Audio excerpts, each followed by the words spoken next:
Hey guys, how's it going? Michael Troy here. Today we're looking at Star Wars #1, the new series from Marvel Comics celebrating 10 years at Marvel, which is weird for me because they did the first comic book adaptation, in 1970, whatever, 8, was it? They've been with Marvel off and on for decades and decades. I am always on the fence about a Star Wars comic book, especially because I always feel like it's not as exciting to read a comic book based on a movie that is so exciting and so ingrained in our psyche. However, this is a #1. It's got the characters that I love, and it's illustrated by Phil Noto, one of the greatest comic book illustrators. I love his art. And it was fun and nostalgic for me. I love seeing the TIE fighters opening this. We definitely are in the Star Wars world. The likenesses are amazing. Phil Noto's a great artist. He's handling all the chores here. And it's like after Return of the Jedi. So I feel like we're sort of in that era. Which I was thinking, like, without the menace of Darth Vader, there's got to be a new menace because it looks so cool. That Imperial Destroyer double page spread. Or as cool as it can look. You know what I mean? I feel like I love Phil Noto's art. He's very, very talented. Everything looks beautiful.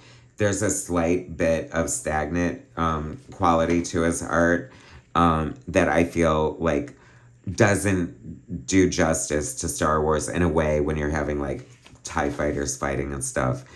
That said, it's gorgeous. Like, you cannot deny it. And the story feels very Star Wars. I feel very much in that universe, very drawn in with the settings and the intrigue and the characters and the story developing. Alex Segura, writer, Phil Noto, artist, VC's Clayton Cole's letterer. So, Star Wars, I love that double page spread. It feels very much like looking at the title in the movie theater.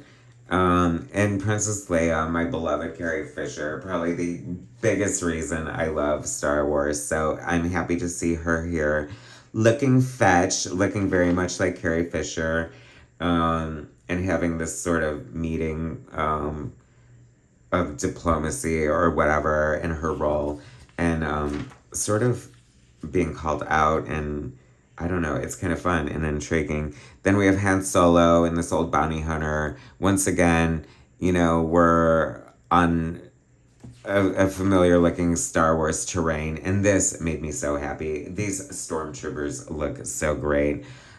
I definitely know I'm in Star Wars when I see a stormtrooper. Han Solo, the likeness of Harrison Ford is so good.